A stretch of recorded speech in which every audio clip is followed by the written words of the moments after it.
제6회 전국 산불교육 강사 강의 경연대회가 2023년 10월 13일 한국산불방지기술협회 대강의실에서 개최되었습니다. 한국산불방지기술협회에서는 우수강사 발굴, 강사 역량 개발을 위하여 매년 강의 경연대회를 개최하고 있습니다.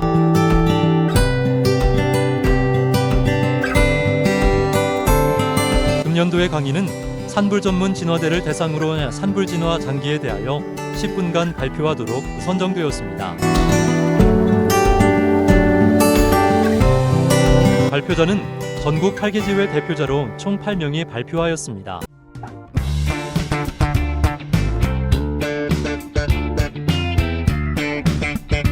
금을 최우수상은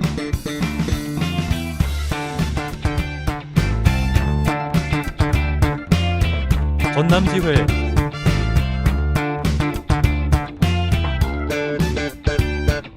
박용범 강사가 차지하였습니다. 그럼 지금부터 직접 배경이를 들어보겠습니다.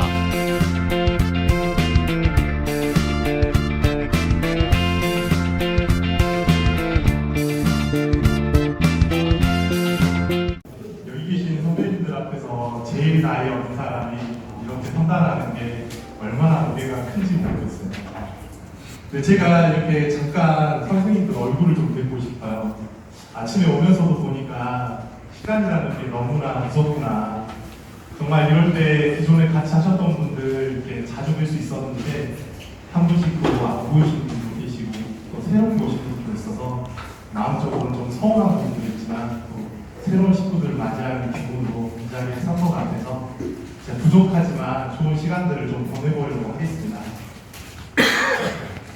제 소개를 잠깐 드릴 것도 없지만요.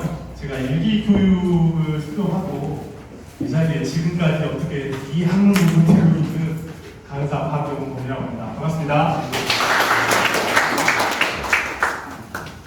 제 소개는 이 정도만 하면 될 것 같아요. 오늘 교육 주제가 뭐죠? 진화 장비 교육입니다. 근데 우리가 인류가 발전하면서 인류 문명이 발전되면서 결국에는 인류 문명의 발전은 도구의 발전이다라는 것에서 크게 이의를 제기하지는 않을 거예요. 산불이라는 재난도 시도 그러하기 때문에 우리는 새로 생기는 장비들, 기존에 있는 장비들이 과연 어떻게 사용되는 것이고 이 장비들이 정말로 필요 없는 것인지 정말 우리가 배웠던 것처럼 정말로 거기에만 사용되는 것인지 우리 스스로가 알 필요가 있어요. 그래서 이 과목 자체가 굉장히 지루할 수 있는 거지만 여러분들께서 조금이라도 알고 가셔서 이런 장비들이 있을 때 이건 이렇게 사용하는 거야. 이건 사용할 수 없는 게 아니라 사용할 수 있는 방법과 사용이 달라라는 걸 알고 가셨으면 오늘 뜻깊은 기회가 되지 않을까 합니다. 그래서 우리가 산불을 끌 때 어떻게 하죠? 지금 입체기동이라고 해서 공중과 지상에서 장비들이 투입돼서 현장에서 진화 작전을 펼치는데 첫 번째로 이제 공중에 있는 장비가 우리가 알 필요가 있을 거고요.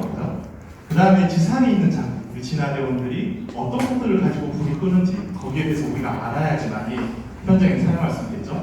그리고 마지막으로 지금 연구소나 세계 각국의 연구원들이 미래에 투입될 장비들, 지금 이제 곧 다가올 드론이나 이런 것들이 어떤 것들이 있는지 알아보면 참 좋을 것 같은데 오늘 제게 주어진 시간이 너무 부족해요. 그래서 오늘은 지상에 있는 진화 장비 중에서도요 이 녀석을 좀 알아보려고 합니다. 뭐죠? 강의수죠. 자, 우리가 장비라는 게 어떻게 만들어지고 과연 이게 왜 필요를 하게 됐는지 알 필요가 있어요. 그리고 혹시 강의수조가 어떤 정도로 사용되는지 아시는 분 계세요? 이러면 다들 배우고 계시죠?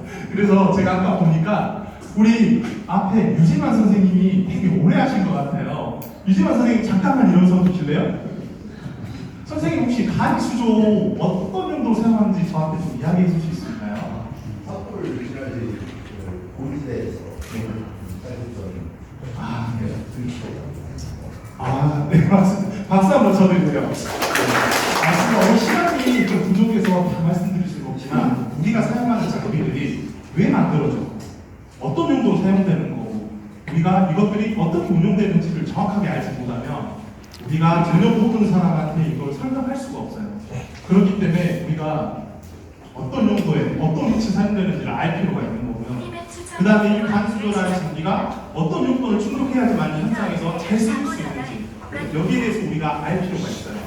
그래서 이런 부분들을 우리가 시간 관계상 나중에 알아가는 기회들을 갖도록 할 거고요. 이 간수조가 종류가 몇 개나 될까요? 두 종류? 어떤 기준으로 두 종류? 네. 분류하는 기능에 따라서 조금 다를 수는 있는데 저는 이렇게 분류를 해요. 4종류 정도 된다고 보고 있습니다. 자, 첫 번째로 설명드릴 장비, 이건 자주 보셨죠? 처음에 기계화치나 시스템을 만들었을 때 있었던 장비인데요. 이게 만들어서 사용을 하다 보니까 반발도 되게 많았고 여기서 조립을 해서 이제 뭐 5분 안에 해야 된다 이제 이렇게 나왔다가 우리가 이제 세상이 많이 바뀌었잖아요. 그래서 그 친화대원 식구들이 아니 요즘 낚시자도 저것다 펴면 되는데 왜 이렇게 어렵게 해서 사람들한테 어려운 과제들만을 주느냐 이제 이렇게 해서 이 장비도 지금은 좀 바뀌었어요. 그래서 보안대 형식으로 이렇게 나오고 있는 거죠. 근데 이때 당시에 또 다른 수조가 잠깐 나왔던 적이 있어요. 그게 어떤 거였냐면 이와 비슷한 수조였어요. 이것보다 더 구형했어요. 그때 당시에는 어떤 업자분이 가방을 하나 메고 오셨는데 가방을 메고 산에 올라갔다가 가방에서 물 꺼내고 막 터시더라고요. 그럼 봤더니 물 빠진 곰이에요. 공기 빠진 곰.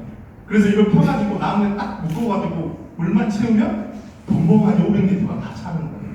그러면 프레임의 무게도 오고 그렇죠? 바로 꺼내 사용할 수 있고 너무나 좋았는데 이게 잠깐 나타났다 사라졌어요. 그리고 요즘에는 이제 약간 변형된 형태 이런 수조가 나왔는데 지금 이 수조를 사용하는 지상 신화 작전은 아마 거의 없을 거예요. 그럼 이거를 약간 변형된 형태이긴 하지만 어디서 볼 수 있을까요? 바로 이게 겸용으로 이제 공중으로 올라가게 됐죠. 이거 어떨 때 이렇게 설치해요? 현장에 물이 하나도 없고 지상에 차량들이 들어올 수는 있는 상황이 된다고 하면 평지에다가 간이 웅덩이를 만들어서 헬기가 호버링으로 바로바로 불을 감수해서 현장에 뿌리잖아요. 이제 이런 기능으로 이제 사용하는 게 좀 확대된 형태의 수조가 되고요. 그 다음에 나온 게 이제 접이식 수조죠. 의자처럼 접어서 하면 되는 거. 너무 쉽다. 이걸 사용해야 된다. 근데 이것도 이제 이야기가 많이 나오고 있었어요.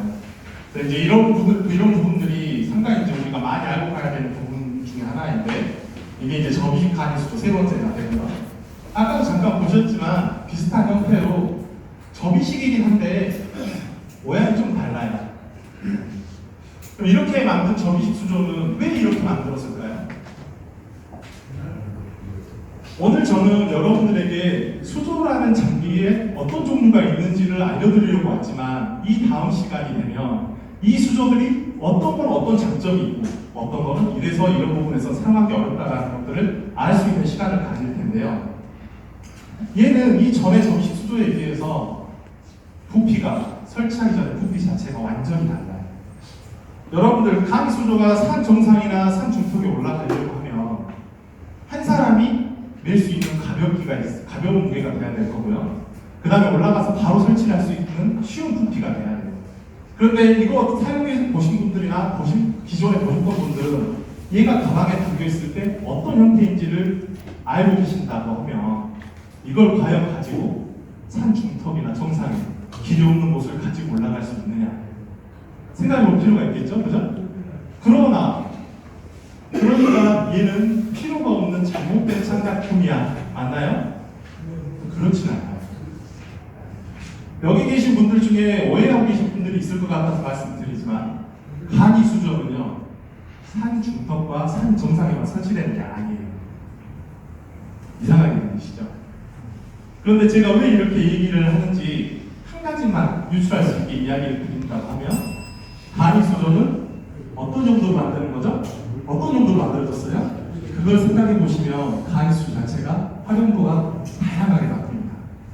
그래서 오늘 이 시간에 여러분들 잠깐이나마 여러분들 생각을 트일 수 있는 이 시간에 종류가 이렇다라는 거 이제 보셨고 여러분들이 현장에서 사용하실 거예요. 여러분들께서 조금 더 이런 종류의 장비들을 이렇게 사용하시구나 하는 시간들을 갖도록 하겠습니다.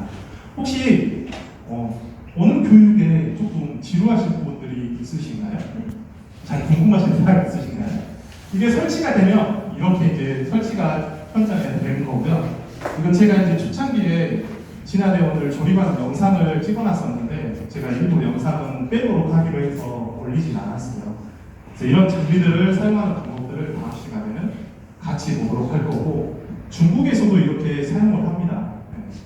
그리고 아까 이제 도움이 될지는 모르겠지만 제가 현장을 이제 건 20년 현장을 다니고 있어요. 그러다 보니까 간이수조 아까 옹달샘 얘기를 하셨는데 제가 약간의 힌트를 하나 드리자면 지금 이미 산 중턱에 간이수조가 아니고 물을 담수해서 보관하고 활용을 하고 있는 지역이 있어요. 어디라고 말씀드리지 못하지만 그곳은 그 PVC 파이프 물통 자체를 산 중간중간에 놓고 물을 채워서 뚜껑을 닫아놓는 거기 물이 워낙 없는 곳이라 그래서 불이 났을 때 그 뚜껑을 열어서 물을 사용할 수 있게 혼탁을 하더라고요. 약간 변칙적인 방법일 수도 있는데 자, 그래서 다음 시간에 더 좋은 모습들로 뵙도록 하겠습니다. 수고하셨습니다.